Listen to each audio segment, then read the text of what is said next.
తపస్కాలములో మనం చేయాల్సిన 3 ముఖ్యమైన పనులు అందరూ చెప్తున్నారు. అదేంటంటే ప్రార్థన, ఉపవాసం, దాన ధర్మాలు. ఒక మనిషిగా నీవు ప్రార్థన చేయగలిగితే దాన ధర్మాలు చేయలేవు, ఉపవాసన చేయలేవు.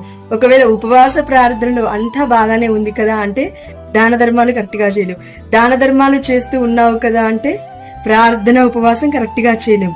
అంటే మానవులుగా ఈ 3 ఖచ్చితంగా నిస్వార్థమైన హృదయముతో నీవు చేయగలగాలి అంటే ఒక గొప్ప అద్భుతమైన శక్తి నీకు అవసరము. ఆ శక్తి పేరే పరిశుద్ధాత్మ స్వరూపుడు.